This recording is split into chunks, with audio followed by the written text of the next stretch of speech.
You guys, I'm here with one of my favorite guests in the entire world, David Peck. David, welcome to the show, first of Oh, all. thank you so much for having me back. I love talking to you anytime.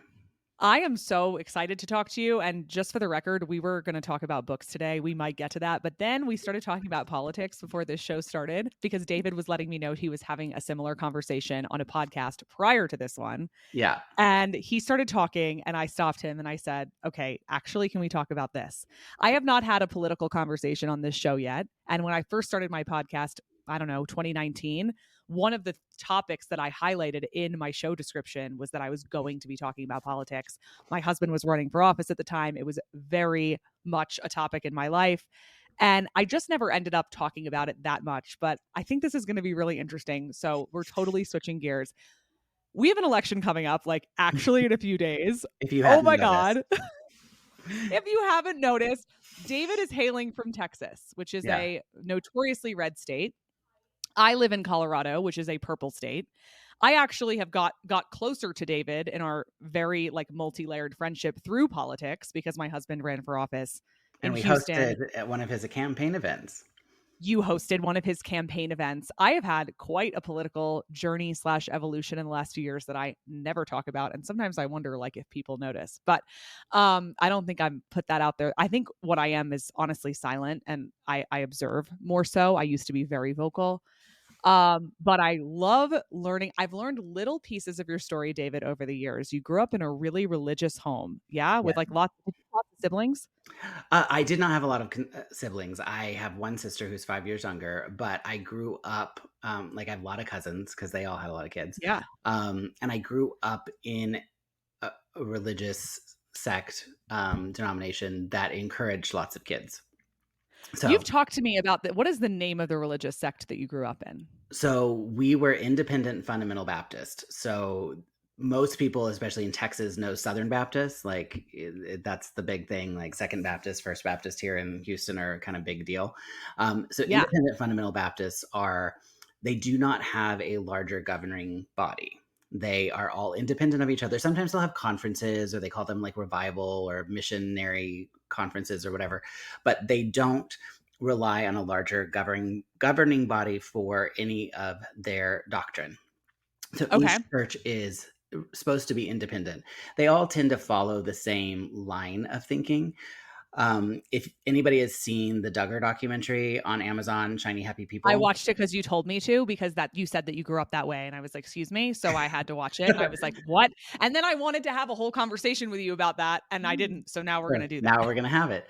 Yeah. It's funny because I mentioned it to my parents that I had watched that documentary. Well, and I had done a little Instagram story, and my sister was like messaged me and was like, "Oh, you actually handled that very well. I was afraid of what you were gonna say."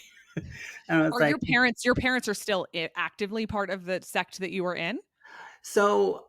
Not quite to the same extent. They're still Baptist, and more since moving to Texas, have gone to Southern Baptist. But what's funny is growing up, Southern Baptists were considered liberal because my grandfather, who was a pastor in Santa Fe, most of his brothers were Southern Baptist ministers or missionaries, Yeah. and they were sort of just considered a little too liberal. In fact, my grandfather went to school with Jerry Falwell. Okay. So, Jerry Falwell is in the Just clarify who Jerry Falwell is for so those who don't know. Jerry Falwell was a very well-known pastor slash evangelical figure. His son has become more well-known in recent years because of a whole sex scandal at Liberty University. There's another documentary on that if you want to go look that up. There's Do all you these want to take a documentaries. deep dive into all this? It's fascinating. Continue. So my grandfather was classmates with Jerry Falwell. So Yeah. it just kind of gives you an idea of like the line of thinking and Liberty University growing up was actually considered from my grandfather's church like a little liberal. Like they listened to music with a beat, like they had rock music, like Yeah. it just was a little bit more liberal. So growing up, like my parents didn't necessarily follow the Gothard. Like if you've watched Shiny Happy People, the Institute of Basic Life Principles, they didn't necessarily follow that as closely as some other people, like my cousins, my aunt and uncle, and their kids. But I went to all the conferences growing up. the seminars, whatever they called them. And it always didn't sit very well with me because they had this very patriarchal view of, The umbrella, right? So wait, let's yes, back up for a second. yeah, Shiny Happy People is the documentary about the Duggars. yes, And the basic life principles is what they observe. And you told me, like, this was the most shocking thing to me. You were like, oh yeah, my parents like observed the basic life principles. And I was like, what? And I was totally fascinated. The basic life principles, and you can explain this better than I can, involves the umbrella, yes. right? So So talk to me about the umbrella. there's an umbrella of protection, and basically the way it's set up from the Institute of Basic Life Principles is like there's this larger umbrella, and that's God, and the umbrella is protection. So God is protecting you. Then under that, he has man, and then the woman. So Ah, yeah. it's this hierarchical thing, and so the man is supposed to be head of the family, and so he is the protector of the family, and then the woman is under that, and then like she's the protector of the children. Like, so it's sort of like there's this, and what they say is if you're picturing a diagram of umbrellas progressively getting smaller, if you as a child or as a woman stray from underneath the umbrella of a protection, that's when the arrows of Satan can come and get you. So like Ah, literally, yeah, yeah, because you're not covered by the umbrella. you're not covered by the umbrella. So like you're going to be tempted to do things that you shouldn't do, dress the way you shouldn't dress, talk, all these things.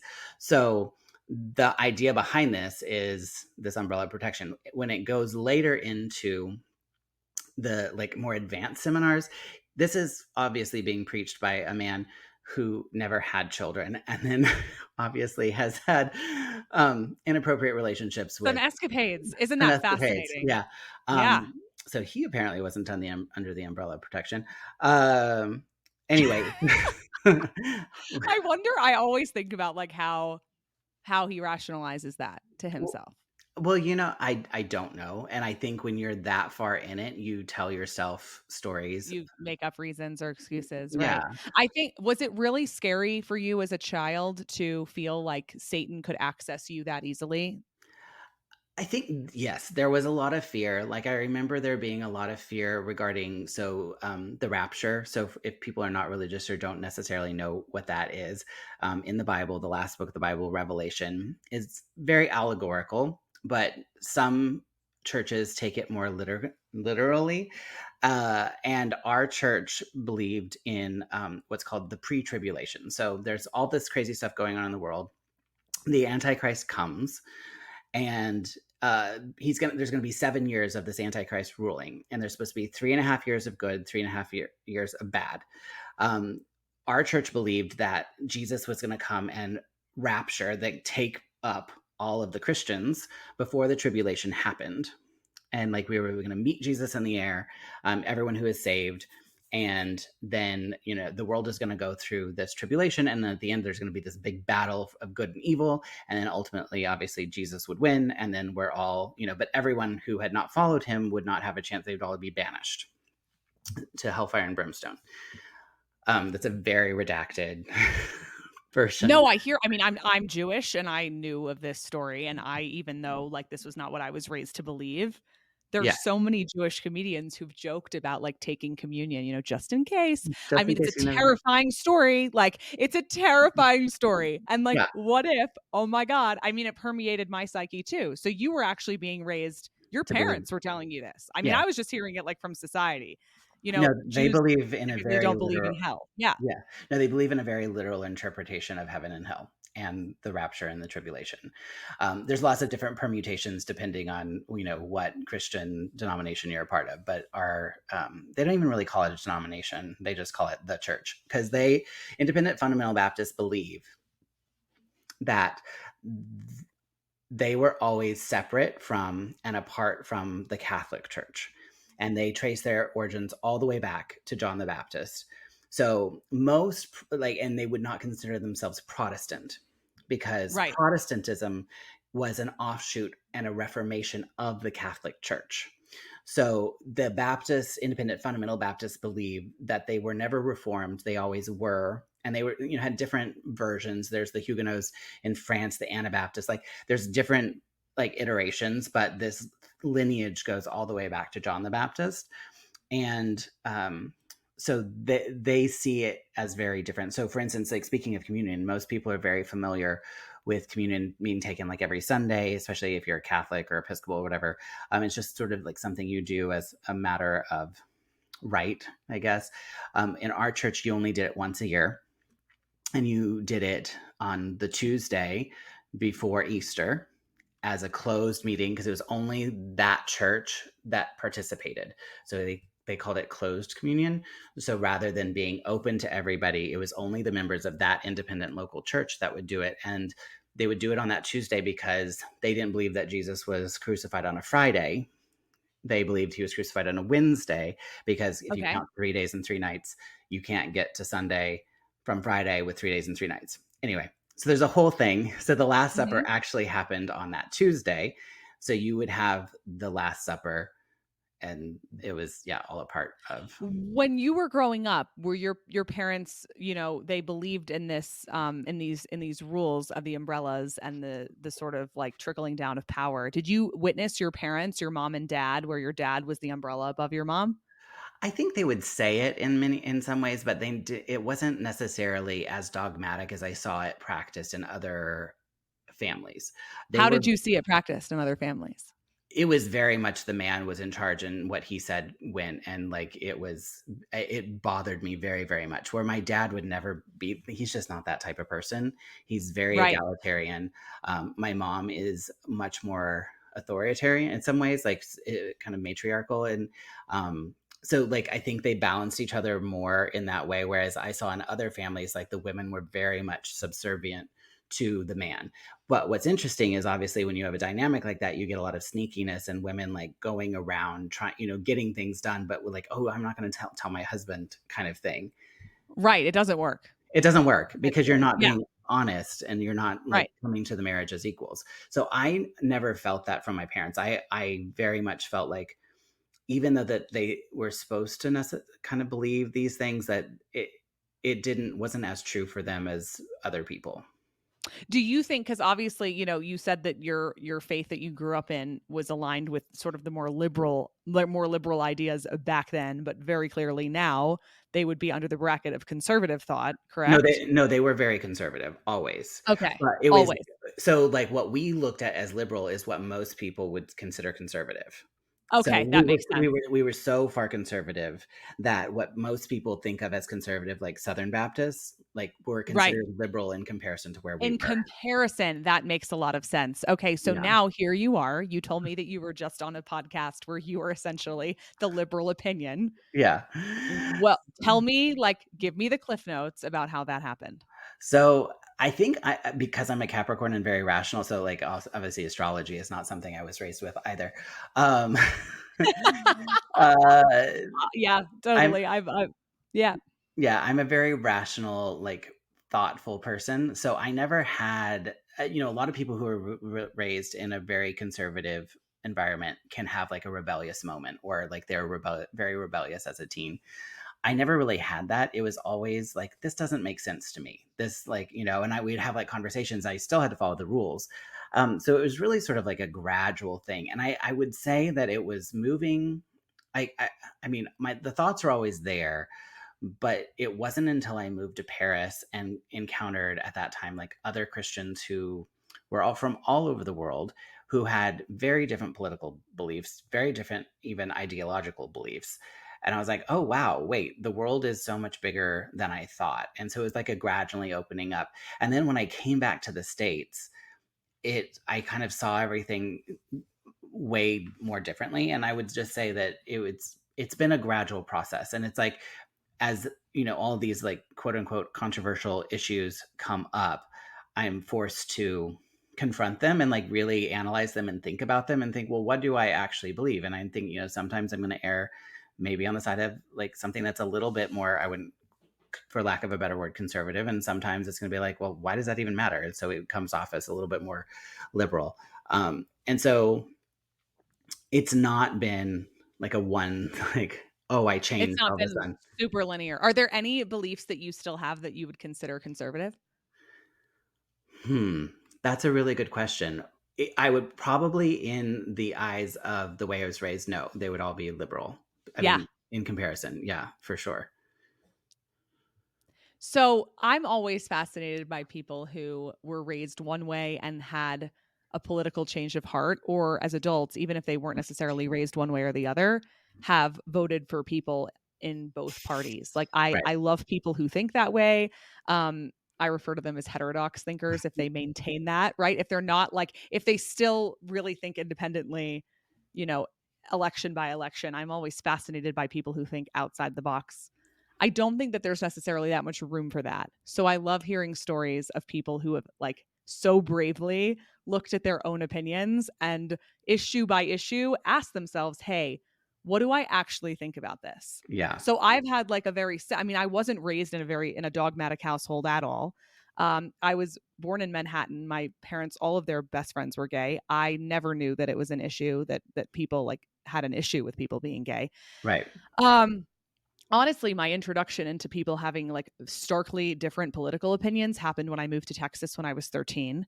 My mom enrolled me in a Christian uniform school as a Jew with brown hair. So I was a minority for two reasons. One, my hair color, and two, my religion.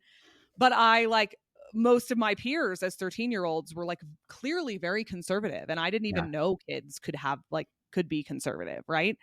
But as I've gotten older, I think my opinions have evolved in the way that anyone probably evaluates their opinions as they get older and like they have children and they look at the world and they evaluate the world around them. And I said that like I think a lot of people might actually be surprised to hear what some of my opinions are now versus, in 2016 when I was this extremely outspoken Yeah. um politically involved person. I've gotten a lot quieter over the years because I feel like I'm watching and Yeah. I'm just curious and I'm interested in how people look at things and I'm interested in how they form their opinions. Note, I haven't actually told you any of my opinions yet. I'm being very, very Like, intentionally evasive here. But we have this election coming up and we've got these two candidates who are like, how did we get these two candidates, right? How do you feel like going into this election? Like you're in Texas, you're in Houston, which is there's 7 million people at least in greater Houston. yeah. There's 2 million in the city. So you're having like a totally different experience. Like what is the climate right now around going into an election with these two candidates? It's really interesting because I feel like, I mean, Houston is typically pretty blue. Like Yeah. we elected Hillary Clinton in 2016. Like Houston is a different beast from the rest of Texas. So I will preface all that by saying, however, there are very conservative pockets, especially in the more wealthy areas, that are very conservative. There, Yeah. are, Sure. there are little red pockets, and as you get into the suburbs and further out, like it's a little bit, it is more conservative. But Houston metro area, I would say, is way more blue than the rest of Texas. It's been interesting because you can tell like people have been a little bit more quiet this year, I feel like, with what's going on. um it doesn't feel like they're not talking about politics as much, or if they are, it's because they feel like we're in a safe space. Like, and I think it's tricky as a business owner in one of the red pockets, of Yeah. Houston. You are in a red pocket where you live. Yeah. You are. Yeah. So it's sort of, I want to respect everybody's opinions and beliefs, even if I don't agree with them, and open up a space where the idea behind the store was always to create a space where we have difficult conversations, Yeah. Sure. and introduce people to ideas that they wouldn't necessarily be introduced to in any other place in their life except for here. Which is why like all of our products are either women owned, minority owned, or locally owned. Like it's a very simple way of saying this matters. And Yeah. if you want to have a conversation about it, we can. But it's interesting because like we have, biographies and autobiographies of people, and we had Michelle Obama's books, and somebody at one point like went and turned the covers around. I'm like, okay. Like this Um, is a small, you have like this small little boutique. It's not like Barnes and Noble. Like, what are they no, doing? exactly. Like what? It felt like when I was little and my mom would like go and turn around the Cosmos, in the grocery store line because they So were, yeah, funny. They were inappropriate. because Yeah. they were inappropriate. Yeah, so it's interesting. But then we have quite a few um, liberal clients as well, and they'll, that you sort of like get to have this moment and you have a conversation. So it's interesting because we have a lot of clients who have been involved very heavily in politics and the Republican Party, and even have either worked for campaigns or in government, or are very closely connected to government, or are in government. So it's a mix, and I don't ever want to make anyone feel uncomfortable, because even if we don't agree, I feel like we should be able to be civil, and we should be able to have a conversation. And that for me is the most important thing. So it is interesting. It's interesting to see, like driving around Houston, to see where the different signs are, like where the Harris Wall signs are and where the Trump signs are. And, and sometimes it's surprising and sometimes it's not. But it feels in some ways quieter, and I don't know if that's reality, Yeah. or if it's just my perception, but it doesn't seem as bombastic as it was in 2020. Right. No, it's people are, I mean, I think everyone, I don't know. I mean, my impression is that initially we had these two candidates. We had Trump and Biden, and everyone was like, seriously. Then Mhm. Biden's replaced with Kamala, who, like, nobody voted for as the candidate, but she's obviously the younger and more sprightly alternative to Biden. And so everyone in the Democratic Party is like, okay, let's get behind this. But like, it still feels kind of weird. And so you've got these two candidates who are in these two extremely powerful positions. And I think everyone is very wary to vocalize who they might be supporting for that reason. And I find, like, this is what I find really interesting, David, is in 2016, we all just knew that Hillary was going to win. The polls were showing her leading by 9 points in some areas. Yeah. And then she lost. Right now, the polls have Kamala ahead by like 2 or 3 points. And we're all like, and everyone's like, well, she's going to win. Like, all these predictions that she's going to win. And I have private conversations with people all the time, and they're like not telling anyone, and they're voting for Trump. And I don't have any conversations like that about people who are voting for Kamala. And Interesting. I think pollsters are calling people, and they're not about to tell the pollster who they're voting for, David. I don't think that people who are voting for him want anyone to know. This is my theory. And I think there a lot more people are voting for him than we realize. Do I think he's going to win? I don't see that happening for some reason. Like, because I feel like if he did, it would be just this total like shockwave. And I'm Yeah. not anticipating a shockwave right now. Like, that doesn't feel like it's on the horizon. That's a very interesting take, because I find it very interesting how many Republicans have gotten on board, like high profile people like Dick Cheney, who have Are gotten, on board with Kamala. yeah. But weren't we seeing that with Hillary too? Like, well, we were seeing a lot of Republicans who just like didn't care anymore, and they were like, we're voting for Trump. But Yeah, no? I don't think I saw it in the same way. Not Okay. as many high profile people, I don't feel. Like, I think there were people who are Okay. like, I don't like Trump, but I'm not going to endorse the other person. I think there were people who said Yeah, that. And so then you got like third party voting, which we still have not figured out in America. Um, we haven't. And I feel sad about that. yeah, I feel like Like, there needs to, I mean, how are you going to reform the system? But like there is no viable way for a third party candidate to actually win. I don't no. believe.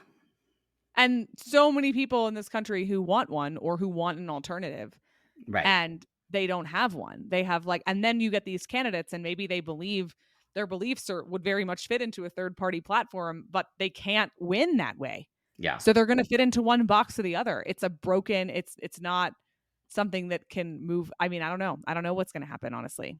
Yeah. But So I go ahead.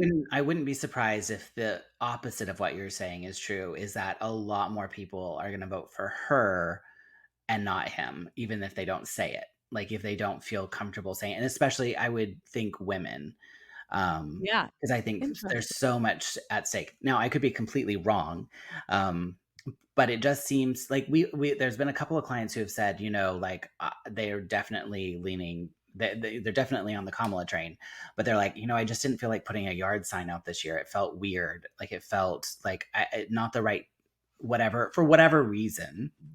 And Yeah. so I wonder, I think there's a lot of people, maybe it's people on both sides that just don't feel comfortable saying it. And they're going to, maybe will be shocked by how many people are voting for either one of them.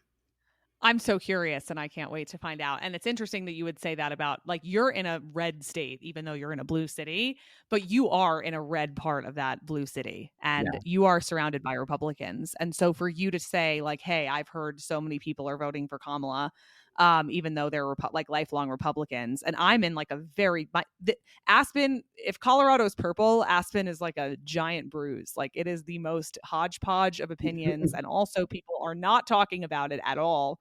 There's like a few yard signs. No, there are really no Trump yard signs. I think it's kind of like unilateral that if you're voting for him, you're not telling anybody about it. And I feel like there's like 5 Harris Waltz yard signs, and that's it. And that's what I see every day. I mean, it's a small little, but like it's going to be so interesting to see like how the cookie crumbles. But what I have been hearing is I think most people here like maybe wouldn't have thought about voting for Trump in the past or like had no like just no like would never ever ever vote for him, and they will come into our office or something and tell us like, I have to tell you something, and like they tell us that they're voting for him and they tell us why, and it's really interesting. And I'm like, I was talking to Ben about this the other day and I said I just have a feeling that these people, if like a pollster were to call them, they're not telling the pollster who they're voting for. I It, know it. it could be true. So I'm very curious. What is their rationale for Trump versus Kamala? If they're were they independent voters before, or were they like what was their kind of mindset? And A lot of them actually are like very like they've been Democrats their whole life, or they voted for Democrats, or they were independent. Um, there's a lot of feeling where I live, and this is going to be where like it gets interesting, the contrast between where we both live. So I live in this small, safe town, right?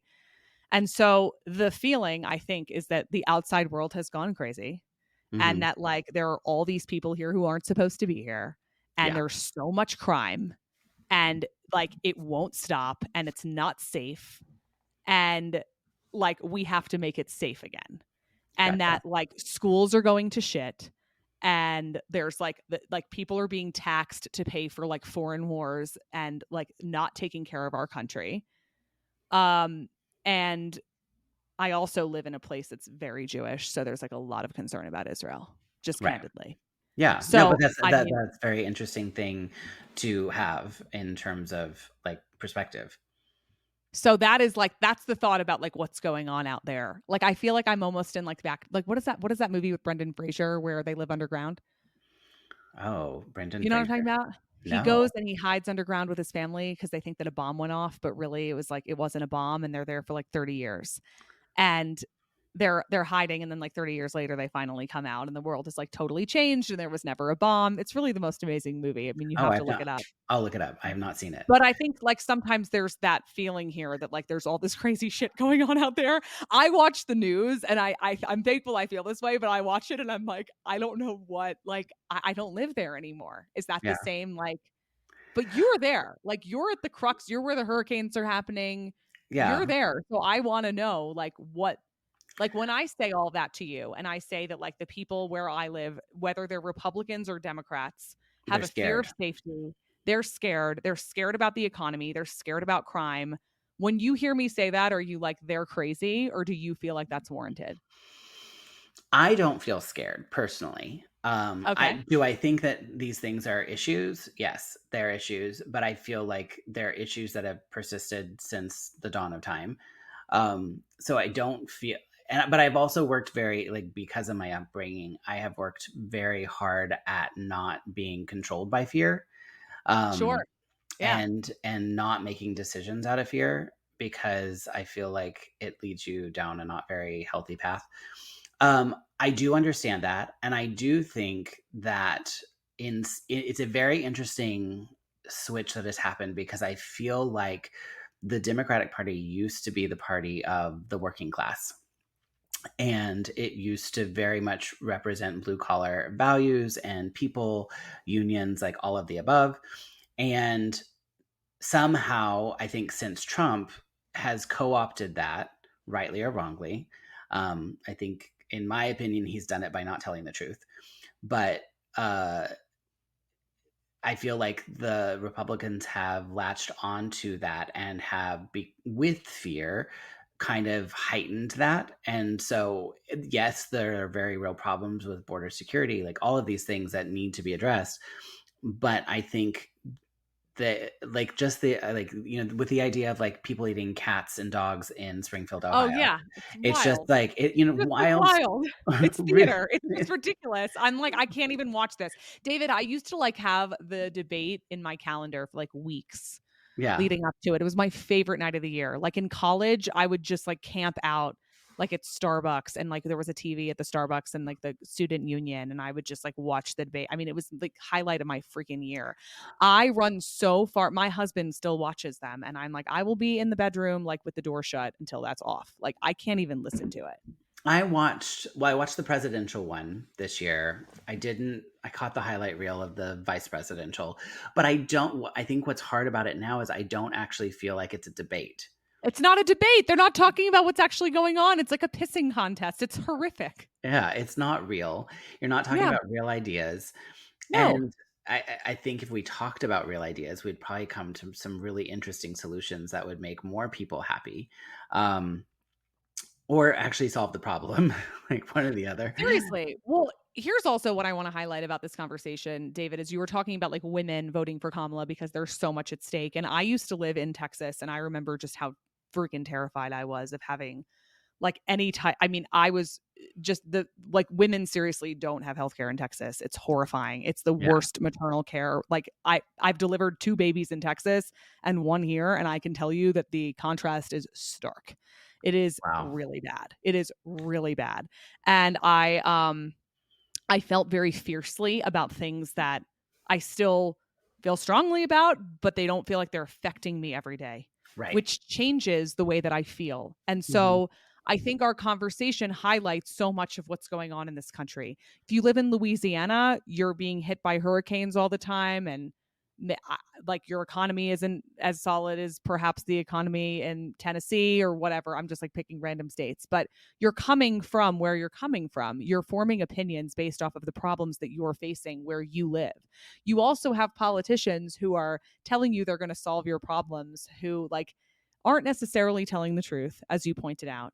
And I think if we sat down, if we were able to have conversations like this with each other, this idea that like we cannot cohabitate or share a planet or a country with people who disagree with us would evaporate, because we all like why do you think like certain states are red and certain states are blue? Like, do you think it's possible that certain people in those states might come from different backgrounds or have different problems that they're facing and not necessarily be bad? And that is what has changed the most for me since 2016. Like when it was 2016 when Trump won and I was on the other side of the aisle in a very, very strong way. I didn't understand that people could feel differently from me and not necessarily have like some part of them that was really, really wrong or really, really bad. Yeah. And even Hillary Clinton, she wrote in her recent book that like she's trying every day. Like she called like half the country like deplorable, and she's like, I'm trying every day to understand and be more like people who can embrace people from all different perspectives. Like if Yeah. she can say something like that this many years later, like I want that for us. I want us to be able to empathize with each other. I think that's like our only way forward. I would agree. I see that so clearly because I grew up basically the opposite of you. Looking at like growing up, there was no way like a Democrat could be a Christian. Like how could it Jimmy Carter was questioned for his like public service because he's supposed to be a Southern Baptist, but he's a Democrat. Like how could Yeah, he do that? And sure. so I grew up very much with this idea that your politics were tied to your faith and your values. And it took for me living abroad and kind of getting out of our binary political system to understand like there are so many different perspectives in the world, and it largely has to do with the way you're raised and your circumstances. And it's not necessarily that there's one right idea or one wrong idea. I mean, there are rights and wrongs. I'm not saying everything is relative, but so much of the way we see the world is relative to our experience. Yeah. And I don't think we're very good at having long and sometimes difficult conversations. And our attention spans have gotten shorter. I think we live in an era of a soundbite, and it's much easier to get riled up over something. And I think it's easy to, create a following that is polarized. And because that's so much simpler than like, I'm going to sit down and have a really long conversation with you where we might not come up with a definitive answer. Yeah. That's very unsettling for people. And the fact that there may not be a clear choice and we just have to make the best choice of what is possible, that's going to end up with some people being unhappy and some people not being, like everyone's kind of feeling like they're losing, and maybe that's okay. And Yeah. I think most Yeah. people are just not Yeah. cool with that. And I think Yeah. I've been Okay. listening to some podcasts about like the rise of conspiracy theories, and and they're mostly done by like the BBC, so it's like an outside perspective on America. It's not necessarily America inside America trying to analyze America. Yeah. It's like, how does the rest of the world kind of see this rise? And it's very interesting because I think anytime somebody feels disenfranchised or feels othered or feels like their voice isn't being heard and they're scared, any answer starts to feel like something that they can latch on to, whether or not it's completely rational or not. And so they're looking for people who say, I see you, I hear you, I understand. And Yeah. I think in many ways, the Republican Party has done a very good job of that with a subset of America that has felt very neglected and that has been left because of technology. There's the whole Midwest, I just read Demon Copperhead for our book club here at the store, and it was such a devastating, but also uplifting in many ways book about what's going on in Appalachia with fentanyl and the opioid crisis. And I think so many of these people feel like they've been left behind because they're not valuable anymore, and they're not producing coal. We don't value coal anymore, so like everything that was made them valuable is no longer relevant. And they're Yeah. looking And a for lot of the some. people that you're talking about, by the way, are people who end up voting Republican that Democrats claim to really care about. And Yes. I think that is a huge problem. Yeah. And Like, I so think that is a huge problem. yeah, I think it's the core problem, because how do you the solution to that is long and complicated. There is not an easy fix to these ex coal miners in West Virginia. That there isn't a simple answer to that. It's going to take a lot Yeah. of time, effort, and money, and it not one politician or president is going to fix it for them. But of course, you want to believe somebody can. And if you can Right. communicate that Right. to somebody in a way that is effective, and then they're going to believe you, because what other choice do they have? What Right. they what they have right now is not working, and so they want to believe that there is something for them. They're looking for a savior, and Yeah. I don't blame them. I can't blame them, honestly, given where they are and like the options that they have. Yeah. But, I obviously, if it's not clear, and you probably know my history already, I was raised I don't know if my dad ever voted for Republican. I don't think my mom has either. But I, was raised to believe in, equality and giving everyone equal opportunity and taking care of people who have less than I have and making sure everybody has a fair shot and the American dream. And then by the time the 2016 election rolls around, I have this unbelievable sort of realization that, I was raised in this party that, yes, believes all these things or says they do, but there are all of these people who voted for a candidate that they don't like, and they have reasons for that don't make them bad. They have had enormous struggle. They can't pursue a career in technology because they haven't gotten the education to do so. And we're all comfortable calling them names and shunning them and saying that they don't matter while claiming that we care about everyone. And that was really disappointing for me, honestly. And I don't I've struggled to know what to do with that, because I think, you've mentioned this sort of human desire to just pick something, to pick a side, to really want someone to win, to want to latch on to an idea or a savior. And I think politics used to give me that. And I think I find most of my answers in the gray space now, or in conversations like the one that we're having. And I think I miss things. I miss putting yard signs in my yard. I miss knowing. I miss just this certainty that I felt like I had. Maybe I was young, but I don't have that anymore.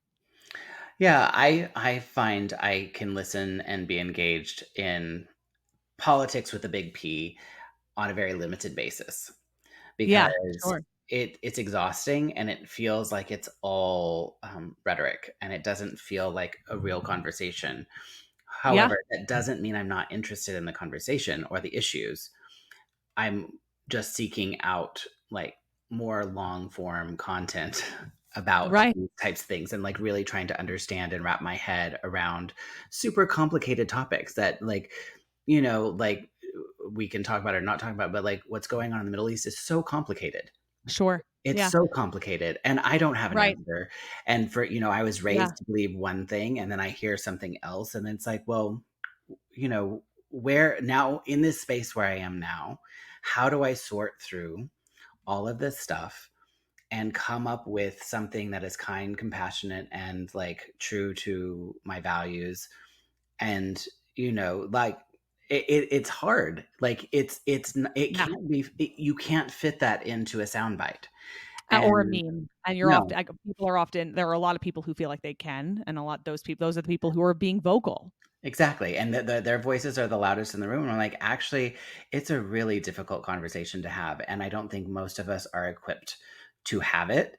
Um, you can be heartbroken, and you can be mad, you can feel all the things you need to feel regarding whatever, and that's just one topic. But like, it's a much more complicated conversation that needs to be had. The world is complicated, and when we try to reduce it to these very like it's this or that type of Yeah. thinking, people are going to get left out. People are going to get mad. You're going to disenfranchise people. It's not so simple. And I don't feel like politics scratches that itch.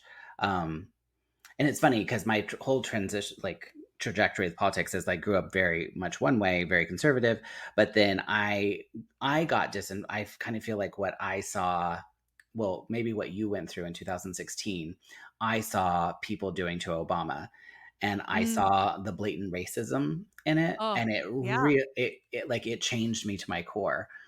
And I I think there was a period of time, especially through 2016, where like politics became way more interesting and in another way for me, because I used to have on my Facebook profile like it said politics, you're supposed to list your political affiliation, and mine was apathetic. It was like apathetic for like 10 years.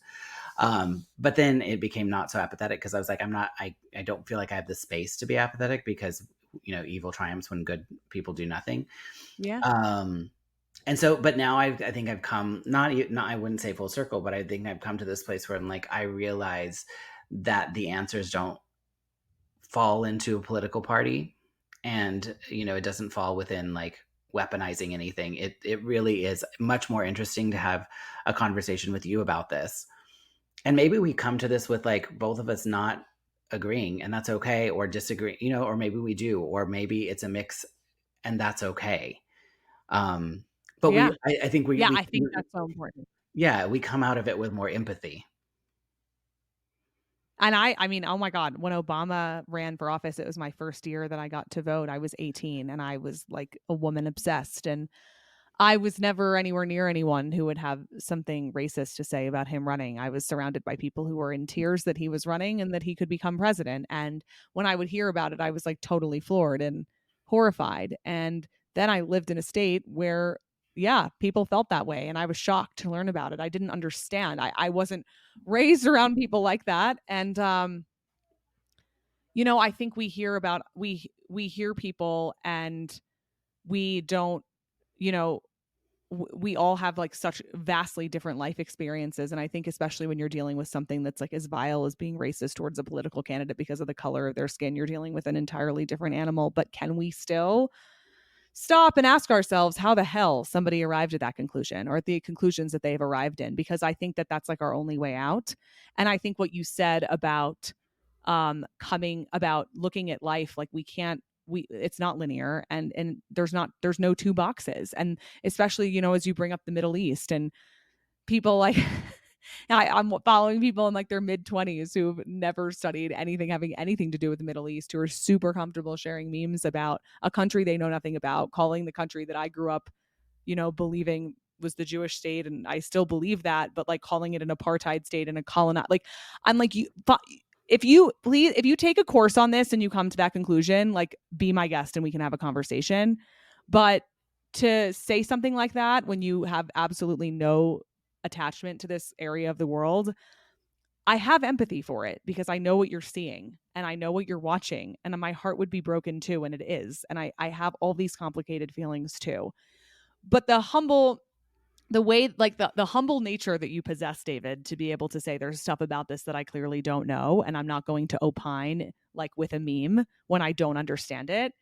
I think that that's growing more rare, and I really appreciate it. You know, I'm like a Jewish American, and I have a lot of complicated feelings about what's going on in the Middle East, but like I have to tell you, like watching people who have absolutely like no education on the matter whatsoever, and B, like no connection to that region of the country, and C, they're like early Gen Zers, is really, really challenging for me. And it Yeah. makes me really upset. I can see that. And I think what makes me like, no matter what you believe about like Israel or the state of anything, the fact that for some people that it ends up in anti-Semitism to me is so mind-boggling. Like Right. I'm like, I don't understand how that's the conclusion you came That you came to. to, right. Yeah. And it, you know, and I just feel like, you know, there is for for all of the Brene Brown, like I felt like light that kind of got let into the world about empathy and everything. Oh my God. It's so funny to watch. Like, it's usually the people who share her memes that are like sharing the ones that are like like I'm like, hi, I'm Jewish and I follow you, and like we were roommates in college. Like, are you kidding me right now? Yeah, Like it's just like, it's like, why are you so comfortable saying this? And all of my Jewish friends have had the exact same experience, by the way.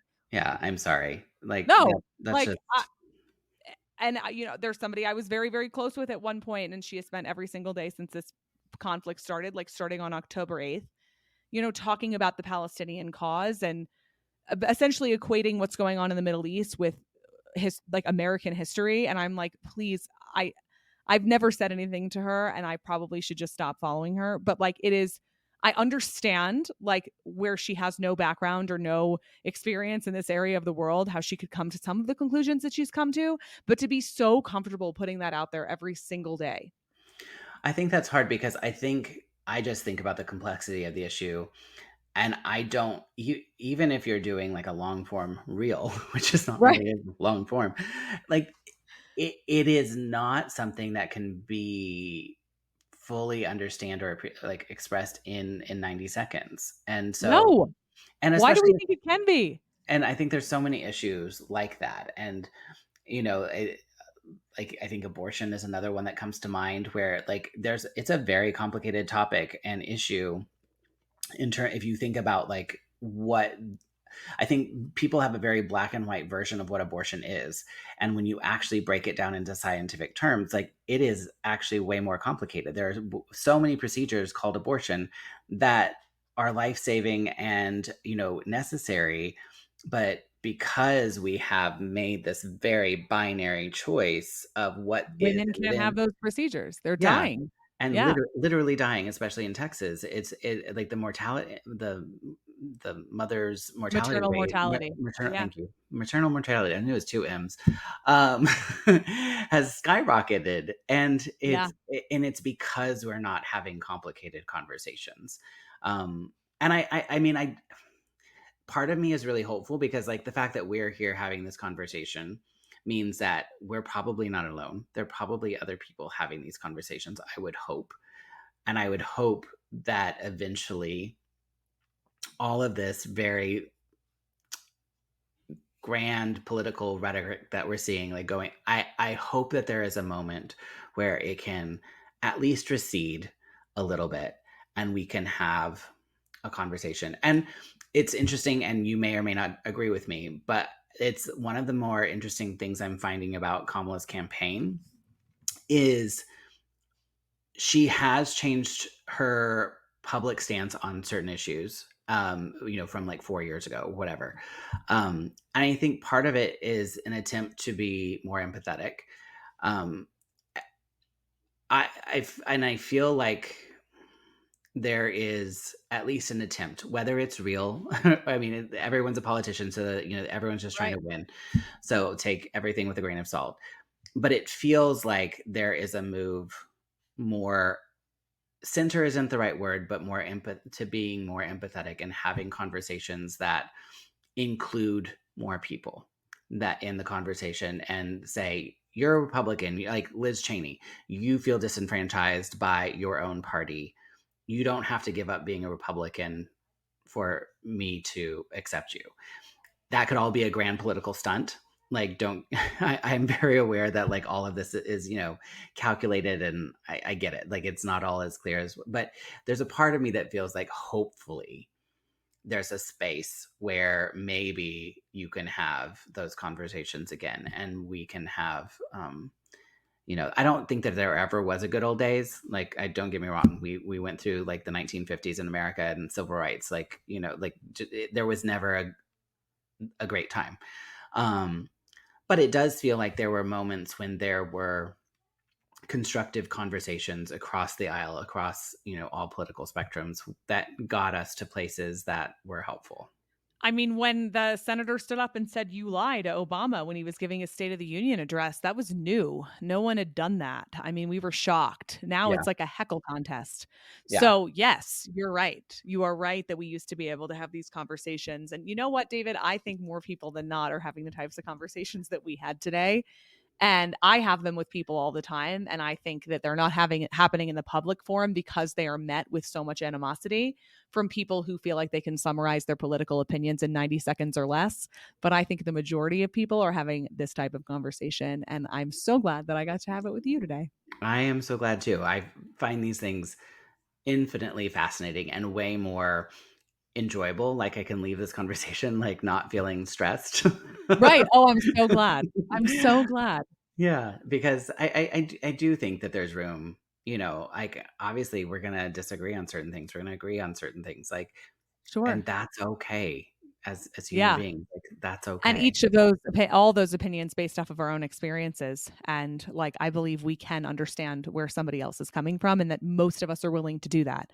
I Yeah. really do. Like, I have so much faith in humanity, David, it's crazy, and, I I think that most of us are good. I think most of us want what's best for our world, for each other.